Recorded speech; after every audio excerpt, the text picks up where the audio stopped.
எதிர்பாராத விதமாக நீங்கள் வீட்டில் பயன்படுத்தக்கூடிய சிலிண்டர் திடீர்னு தீப்பிடிச்சிருது அப்படின்னா அது எப்படி அந்த எளிமையாக அந்த தீயை கட்டுப்படுத்துறது அப்படின்ட்டு இந்த ஒரு வீடியோவில் தெரிஞ்சுக்கலாம். விபத்து உண்டானால் என்னென்னலாம் பண்ணணும் அப்படின்ட்டு நீங்கள் முன்னாடியே தெரிஞ்சு வச்சுக்கிட்டீங்க அப்படின்னா விபத்து ஏற்பட்டிருக்கும் போது நீங்கள் தெரிஞ்சு வச்சிருக்கக்கூடிய விஷயங்கள் வந்து பார்த்தீங்கன்னா ரொம்பவே கை கொடுக்கும்.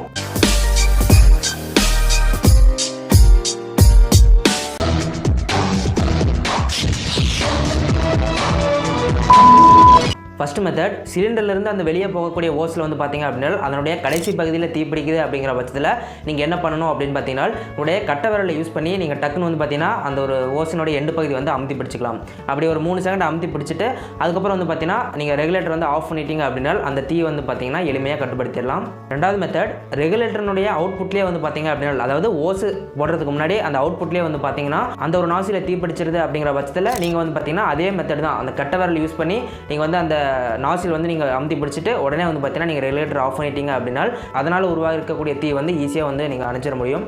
தேர்ட் மெத்தட், அந்த ரெகுலேட்டருடைய நாசில் பகுதியில் உருவாகி இருக்கக்கூடிய தீ வந்து பார்த்தீங்கன்னா உங்களால் கை வச்சு அணைக்கிறதுக்கு வந்து பயமாக இருக்குது அப்படிங்கிற பட்சத்தில் நீங்கள் வந்து பார்த்தீங்கன்னா அந்த நெருப்பு எரியறதுக்கு ஆப்போசிட் சைடில் போயிட்டு நீங்கள் வந்து பார்த்தீங்கன்னா அந்த ரெகுலேட்டர் வந்து ஆஃப் பண்ணிடலாம். நாலாவது பார்க்குறது வந்து பார்த்தீங்க அப்படின்னா சிலிண்டர் வந்து ஒரு திறந்த வெளி பகுதியில் இருக்குது, மேலே வந்து எதுவும் இல்லை அப்படிங்கிற பட்சத்தில் நீங்கள் வந்து பார்த்தீங்கன்னா பக்கெட் வந்து வச்சுருப்பீங்க இந்த மாதிரி. ஸோ அந்த பக்கெட் வச்சு நீங்கள் டக்குன்னு வந்து பார்த்தீங்கன்னா மேலே வந்து அப்படி மூடி வச்சுட்டிங்க அப்படின்னா உள்ளே வந்து காற்று போகாது. அப்படி காற்று போகலை அப்படின்னா நெருப்பு வந்து பார்த்தீங்கன்னா அணைஞ்சிடும். நெருப்பு எரியறதுக்கு ஆக்சிஜன் வந்து பார்த்தீங்கன்னா தேவைப்படும் இல்லையா? ஸோ அப்படி நீங்கள் பக்கெட் வச்சு அந்த மூடும்போது ஆக்சிஜன் வந்து உள்ளே போகாது, உடனே வந்து பார்த்தீங்கன்னா தீ அணைஞ்சிடும். உடனே அந்த பக்கெட்டை வெளியே எடுத்துட்டு நீங்கள் ரெகுலேட்டர் ஆஃப் பண்ணிட்டீங்க அப்படின்னா தீ வந்து பார்த்தீங்கன்னா ஈஸியாக அணைஞ்சிடும்.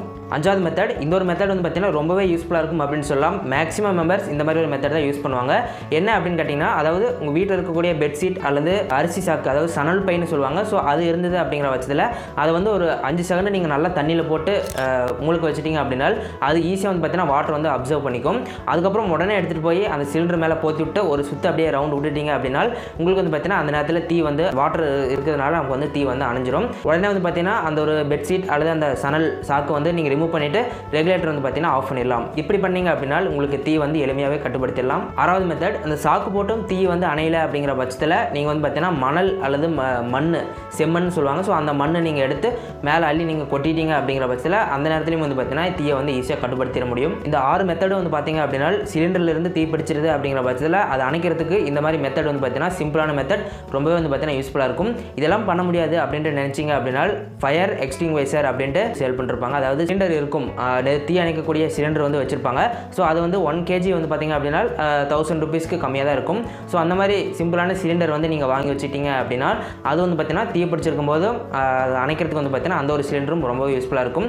அதனால் எல்லா வீட்லையும் இந்த மாதிரி நீங்கள் ஒரு சிலிண்டர் வாங்கி வச்சுருந்தீங்க அப்படின்னா தீ வந்து எதிர்பாராத விதமாக பிடிக்குது அப்படிங்கிற பட்சத்தில் நீங்கள் அந்த சிலிண்டர் யூஸ் பண்ணியும் கூட நீங்கள் ஈஸியாக வந்து பார்த்தீங்கன்னா ஃபயர் வந்து நீங்கள் அவாய்ட் பண்ணிட முடியும். அண்ட் முக்கியமாக வந்து பார்த்தீங்கன்னா ஸ்கூல் அண்ட் காலேஜில் இந்த மாதிரி வீடியோஸ் வந்து பார்த்தீங்கன்னா போட்டு காமிச்சாங்க அப்படிங்கிற பட்சத்தில் இந்த மாதிரி அவேர்னஸ் வீடியோ வந்து சிலிண்டர் மூலிமா உருவாகுது அப்படின்ட்டு ஒரு அவேர்னஸ் வீடியோ மாதிரி காமிச்சாங்க அப்படின்னா எல்லாருமே வந்து பார்த்தீங்கன்னா ஈஸியாக வந்து இந்த ஒரு மெத்தட் வந்து தெரிஞ்சுக்குவாங்க.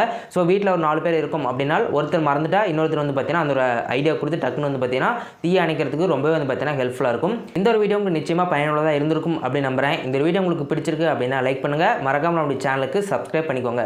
மீண்டும் இது போன்ற ஒரு சூப்பரான வீடியோவில் சந்திக்கலாம். நன்றி.